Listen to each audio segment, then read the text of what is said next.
Baik, Assalamualaikum warahmatullahi wabarakatuh. Perkenalkan nama saya Ahmad Sofwan Zuhair, NIM 181220117. Kali ini saya ingin menjelaskan mengenai PyGame, sekilas tentang apa itu PyGame dan bagaimana contoh penggunaannya. Oke, pertama-tama kita apa sih yang mau dipelajarin? Yaitu pengertian dulu apa itu PyGame, kemudian cara instalasinya di VS Code, dan cara penggunaannya. Gimana sih kita bisa bikin game menggunakan PyGame ini? Oke, pengertian dulu nih, apa itu PyGame? Nah, PyGame itu adalah kumpulan dari beberapa modul Python yang khusus dibuat untuk mengembangkan game. Jadi, PyGame ini semacam library yang isinya itu bisa kita pakai untuk membuat game. Dan library ini juga dilengkapi oleh SDL atau Simple Direct Media Layer yang mendukung untuk kita mengembangkan game dengan kita bisa ngimport seperti audio, video, gambar dan segala macam. Kita bisa masukin aset-aset nih gambar-gambar ke dalam PyGame ini untuk kita bikin game, mendukung kita bikin game. Nah, PyGame ini juga bisa kita pakai untuk kontrol seperti kita bisa ngasih input dari keyboard, dari mouse dan segala macam untuk pengamanan game. Oke, kemudian gimana cara instalasinya nih? Nah, cara instalasinya gampang banget. Kita tinggal pertama dulu kita cek dulu kalau Python kita terinstall di VS Code dengan komen seperti ini, dan kalau udah terinstall aman, kita bisa install PyGame dengan ketik pip install pygame ke terminal kalian. Nah, dari situ nanti otomatis nih bakal ke install otomatis PyGame-nya dan bakal bisa langsung dipakai juga. Oke. Sekarang kita masuk ke contoh penggunaan PyGame secara bertahap, gimana cara kita bisa bikin game menggunakan PyGame ini. Oke, hal yang pertama kita buat adalah kita bikin dulu latar belakang dari game kita. Kita bikin layarnya dulu. Nah, pertama kita import dulu PyGame dan OS. Ini fungsi OS untuk membantu kita ngedirect di mana sih kita naruh background itu di laptop kita. Nah, import random dan time ini akan kita gunakan nanti. Nah, pertama kita deklarasi dulu nih, lebar layar yang mau kita buat itu surface-nya berapa. Di sini kita gunakan 400 700. Nah, jadi di sini nanti layarnya tuh bakal bentuknya potret gitu ya. Lebarnya 400 dan tingginya 700. Di sini kita mau bikin game ceritanya pesawat-pesawatan, tembak-tembakan gitu. Nah, screen rec ini untuk dapetin perseginya dari layarnya. Kemudian set caption specified ini untuk bikin caption. Jadi nanti di game itu namanya specified, itu judul game ya. Nah, kemudian di sini space itu di sini fungsinya kita untuk nge-import aset dari background yang mau kita pakai. Jadi di sini kita latar belakangnya itu pakai luar angkasa ceritanya. Nama file itu space.jpg ada di folder aset. Nah, ini fungsinya OS path join ini untuk cari directory dari lokasi background yang mau kita pakai itu. Dan untuk kita scale ini, transform scale ini untuk mengubah agar gambar yang kita pakai itu sesuai dengan lebar layar kita, yaitu selebar width dan height ini, yaitu 400-700. Kemudian ini fungsi untuk munculin dari background dari luar angkasanya itu. Def background, variable space, parameter space, kemudian komennya adalah win.bleed space. Jadi bleed ini fungsinya untuk menggambar, menaruh latar belakang space yang udah kita ambil tadi dari aset tadi untuk ditaruh di layarnya, layar gamenya. Dengan koordinat startnya dari 0, yaitu di pojok kiri atas. Jadi kalau di PyGame itu, koordinatnya itu startnya dari pojok kiri atas 0, sumbu X 0, sumbu Y 0. Jadi makin ke bawah, Y-nya makin bertambah, dan makin ke kanan, X-nya makin bertambah. Nah, ini def main fungsi utamanya, selama dia run, selama dia true, kita gambar background space-nya, kita taruh di layarnya. Kemudian jika kita quit, kalau selama eventnya quit, kita akan keluar dari gamenya. Dan terakhir ini PyGame display update untuk mengupdate gamenya terus. Jadi setelah kita ngelakuin sesuatu, gamenya itu akan nge-update terus, nampilin apa yang udah dilakuin gamenya. Nah, kemudian ini komen untuk nge-start gamenya. Oke, jadi kalau kita run, akan muncul seperti ini. Nah, judulnya tadi specified, kemudian ini gambar belakang nih, latar belakang yang kayak luar angkasa ini itu asalnya dari gambar space.jpg ini yang udah kita buat. Dan ditaruh di layar yang lebarnya 400 dan tingginya 700. Oke, tadi kita udah bikin layarnya, sekarang kita atur FPS game-nya. Jadi seberapa banyak frame per second yang dilakukan oleh game kita. Nah, di sini kita import uh, random time ini, kita clock, itu pygame.time.clock, itu fungsinya untuk ngatur berapa banyak tick yang kita pakai. Dan kita atur sini FPS sebanyak 60, jadi 60 frame per second. Nah, jadi di sini clock.tick FPS, jadi selama kita run mainnya, dia akan nge-run sebanyak 60 kali per detik. Jadinya Bang nanti bakal di-update-nya juga sebanyak 60 kali per detik. Nah, maka FPS gamenya atau frame per second itu bakal jadi 60 juga. Jadi setiap satu detik dia bakal nge-update layarnya itu sebanyak 60 kali. Oke, tadi kita udah bikin layar, bikin background, dan bikin FPS-nya. Sekarang kita ceritanya mau munculin pesawatnya nih, buat ngimport aset ke dalam gambar. Nah, caranya gini. Pertama, kita bikin dulu lebar dan tinggi dari pesawat yang kita membuat. Di sini 64 dan 64. Kemudian di sini deklarasi untuk warna dulu. Ini untuk kita pakai nanti. Nah, di sini kita punya font ini untuk nanti munculin fontnya. Jadi seperti biasa os.path join assets. Di sini nanti nama filenya dan ukurannya 64. Nah, di sini kita membuat pesawatnya. Kita pakai kelas. Jadi kelas fighter ini ceritanya pesawatnya, namanya fighter gitu ya. Nah, dev init ini untuk deklarasi dulu. Jadi self.image ini adalah gambar pesawatnya. Yang kita pakai nama gambarnya fighter.png ini udah ada. Dan kita convert alpha itu fungsinya buat nge-convert gambar itu jadi dalam spektrum alpha gitu. Terus self.track ini untuk dapetin pesawatnya. Jadi kayak pesawatnya kita anggap sebagai persegi.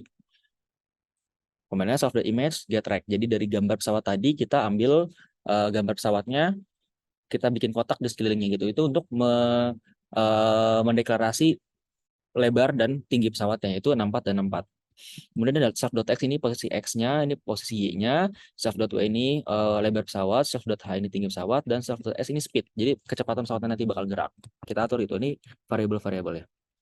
Kemudian dev display ini buat cara munculin pesawatnya ke dalam layar.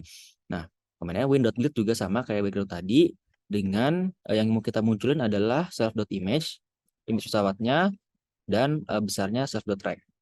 Kemudian untuk update, ini untuk update posisi pesawatnya. Jadi nanti di sini kita bakal pakai key WASD. Kita bakal pakai tombol WASD di keyboard untuk gerakin pesawatnya.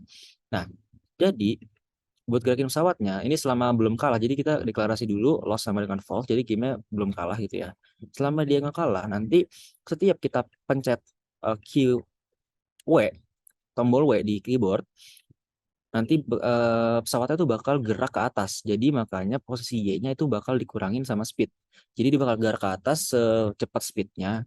Kemudian kalau huruf A itu bakal gerak ke kiri, makanya dikurangin self X-nya. Kalau S ke kanan, kalau S ke bawah, makanya posisi koordinat Y-nya bakal ditambah makin ke bawah. Dan ini self X-nya ini kalau gerak ke kanan.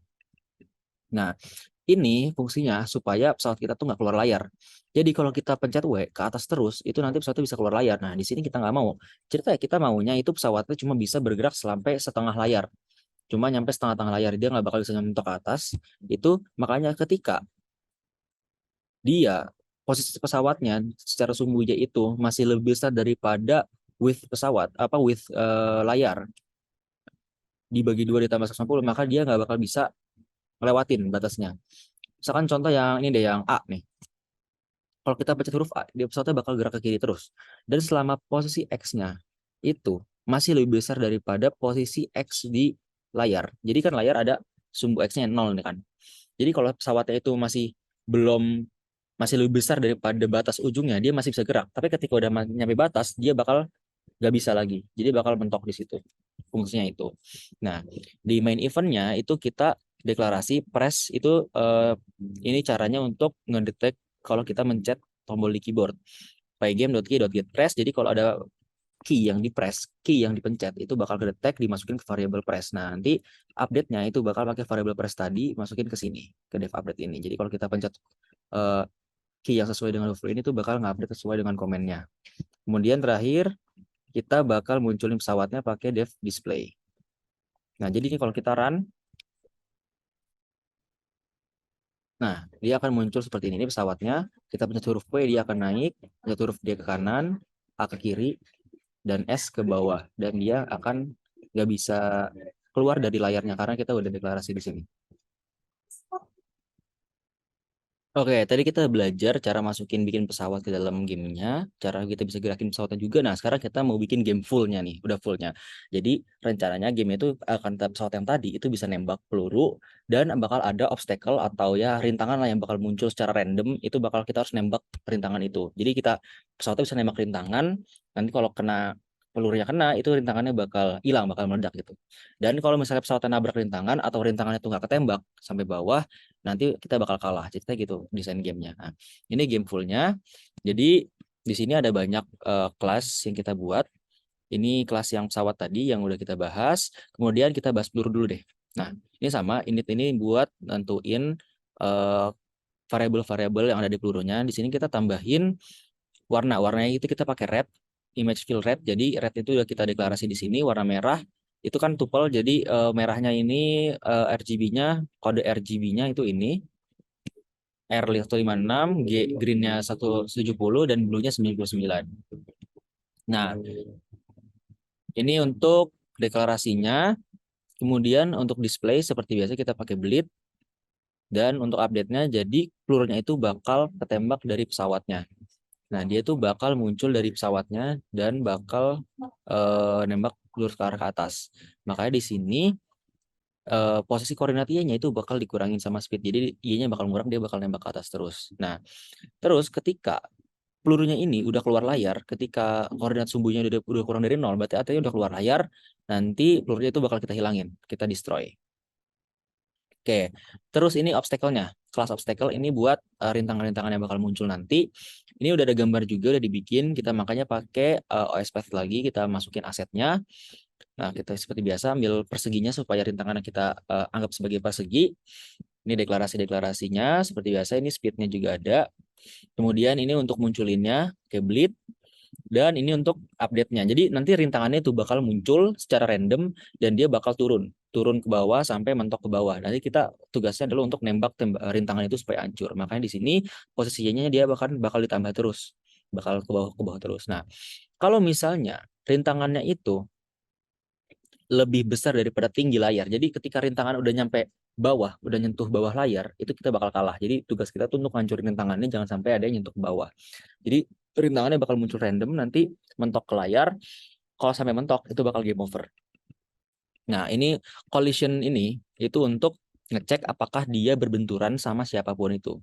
Nah, jadi nanti collision check ini dia komennya self.rect.collidirect. Collidirect nanti kalau misalkan rectangle-nya, jadi kalau misalkan obstacle-nya bersentuhan dengan objek lain, itu bakal kedetek di sini. Nah, ini dia game over. Untuk tadi ketika kita kalah, global loss, jadi loss-nya true, nanti jadi kita kalah langsung loss true, terus nanti akan muncul tulisan game over di sini. Dan win bleed loss, jadi kita akan langsung keluar dari kita kalah gitu ya. Nah, di sini dari pesawat, peluru, dan obstacle tadi itu akan kita masukin ke dalam game. Dan oh ya, ada satu lagi scoreboard. Jadi untuk skornya itu akan muncul di bagian atas, itu fontnya yang udah kita pakai tadi. Terus increment ini, oh ya, display ini untuk munculin teksnya. Kemudian increment ini untuk apa ya, menambah skor ketika kita ngancurin obstacle. Jadi kita ngancurin obstacle itu bakal nambah skor. Makanya save score ditambah sama 1, dimunculin display. Nah, ini adalah fungsi untuk generating obstacle. Jadi obstacle itu kita bikin random. Muncullah secara acak tergantung sistemnya lah, bebas oleh sistemnya. Jadi OBSX ini adalah sumbu X, koordinat X dan Y dari obstacle yang bakal muncul. Kita pakai random, fungsi random. Maka di sini tadi kita import random.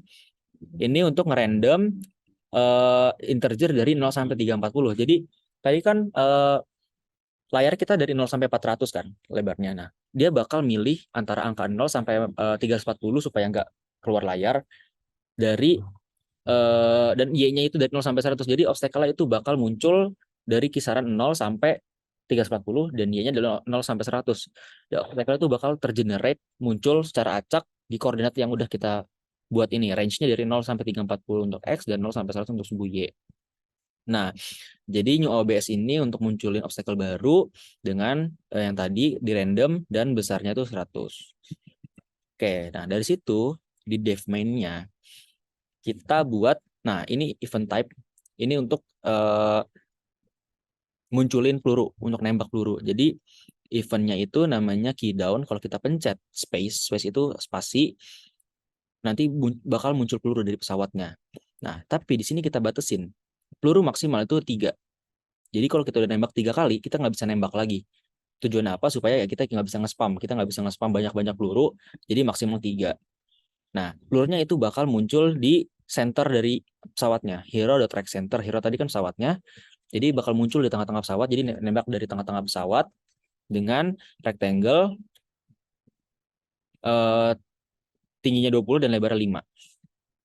Nah, bullets up and bullet ini untuk nambahin pelurunya ke dalam array peluru. Jadi nanti peluru array bullets ini itu bakal maksimal 3 gitu. Jadi kalau udah lebih dari 3 kita nggak bisa nembak lagi.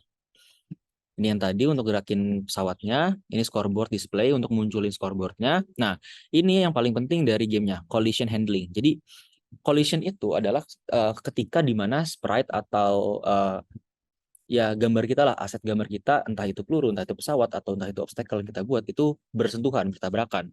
Itu collision namanya.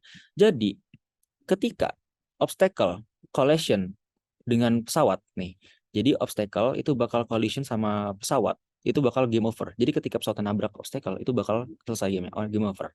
Dan ini untuk ngehandle ketika peluru kita itu berhasil nembak obstacle. Nah, jadi for bullet in bullets, obstacle in obstacle. Jadi ketika OBS obstacle itu collision sama bullet, collision dengan peluru, maka pelurunya hilang, obstacle hilang. Kayak ketika ketembak meledak hilang. Dan skornya naik 1. Kita dapat skor karena berhasil ngancurin obstacle. Nah, kalau pelurunya udah hilang, jadi tadi kan kita punya array yang isinya peluru maksimal 3. Nah, ketika pelurunya udah hilang dari layar, entah itu keluar layar, entah itu nabrak sama obstacle, berhasil nembak obstacle, pelurunya bakal hilang. Dan array yang fungsinya yang isinya maksimal 3 tadi bakal dikurangin. Nah, ini untuk ngupdate bulletnya dan munculin displaynya. Nah, jadi nah ini di remove. Jadi ketika bulletnya berkurang atau hilang, itu bakal di remove nih. Kita punya 2 array, bullet dan remove bullet. Jadi bullet ini maksimal 3 nilainya, dan remove bullet ini untuk ngilangin array di bullets. Jadi ketika bulletnya hilang, ketika pelurunya udah hilang, itu kita bakal nambahin 1 di array remove bullet. Dan untuk kalau setiap ada peluru di array remove bullet, itu dia bakal ngilangin peluru yang di bullet yang aslinya. Jadi ketika kita punya peluru maksimal 3 di sini dan hilang 1, maka yang 1 di sini akan ngurangin yang di sini. Jadi ini bakal berkurang jadi 2 lagi. Jadi kita bisa nembak lagi, intinya gitu. Nah, ini buat ngehandle antara collision-nya, antara peluru dan obstacle atau obstacle dengan pesawat. Nah, ini obstacle, ini untuk munculin obstacle-nya. Sama seperti tadi, ini kalau misalnya obstacle udah hilang, ke destroy, entah itu kena peluru atau keluar layar, atau ya entah itu kena peluru, obstacle-nya tuh bakal kita masukin ke array remove obstacle. Nanti array remove obstacle ini bakal ngirangin array dari obstacle itu sendiri. Nah, terus kalau ini fungsi untuk kalau misalnya kita kalah, jadi misalkan obstacle-nya tuh udah nyentuh bagian bawah layar, maka OBS speed 0, makanya dia berhenti dan akan muncul tulisan game over gitu. Oke, nah itu game yang udah kita rancang seluruhnya. Jadi ketika kita run, oke, kita udah run. Nah, ini akan muncul gamenya. Oke, ini pesawat kita bisa gerakin WASD, kanan kiri atas bawah, kita pakai spasi itu bakal nembak. Nah, ketika pelurunya itu nyentuh pesawat, pelurunya nyentuh obstacle, itu obstacle bakal hilang dan skornya bakal naik. Nah, bisa dilihat, kita nembak, obstacle-nya, skornya naik jadi 6. Kita nembak lagi, naik lagi jadi 7. Nah, terus fungsi tadi, peluru tadi itu maksimal 3, maksudnya ada lagi nih. Jadi kalau kita nembak udah 3 kali, itu 2-3. Nah, kita nggak bisa nembak lagi nih. Jadi maksimal yang bisa kita tembak itu pelurunya adalah sebanyak 3. Oke, coba kita ulang lagi. 1, 2, 3. Nah, ini bisa nembak lagi nih. Tunggu sampai pelurunya hilang dari layar. Entah itu kena obstacle atau entah itu keluar layar, kita baru bisa nembak lagi. Nah, terus ketika pelurunya itu sudah 3 dan kita mau nembak lagi, itu nggak bisa. Dan pelurunya itu bakal hilang ketika kena obstacle atau keluar layar. Nah, terus kalau direct yang kedua, itu selain peluru kena obstacle, itu obstacle kena pesawat. Jadi kalau obstacle nyentuh pesawat, itu kita bakal kena game over juga tadi. Nih, contoh misalnya nih, tabrak, nah, game over. Game selesai, kita udah nggak bisa kendalin lagi. Jadi kita start ulang lagi. Terus game over yang terakhir itu bakal terjadi ketika obstacle-nya itu nggak berhasil kita tembak nih. Obstacle ketika dia nyentuh bagian bawah layar, nah akan game over juga, akan selesai. Jadi itu adalah gimana cara kita bisa bikin game menggunakan Pygame. Jadi yang pertama gitu kita buat surface, kita buat layarnya, buat naruh gamenya, kita taruh background di layar itu, kita bikin pesawat, class vector itu sebagai sprite, sebagai karakter atau objek yang bisa kita mainkan, kita punya obstacle dan kita punya peluru. Dan sistem gamenya itu, kita bisa nembak sebanyak 3 kali maksimal, terus pelurunya itu bakal hilang kalau ketika kita berhasil nembak pesawat, berhasil nembak obstacle, atau pelurunya keluar layar. Dan game over itu akan kalah ketika pesawat kita nembak obstacle atau keluar dari layar.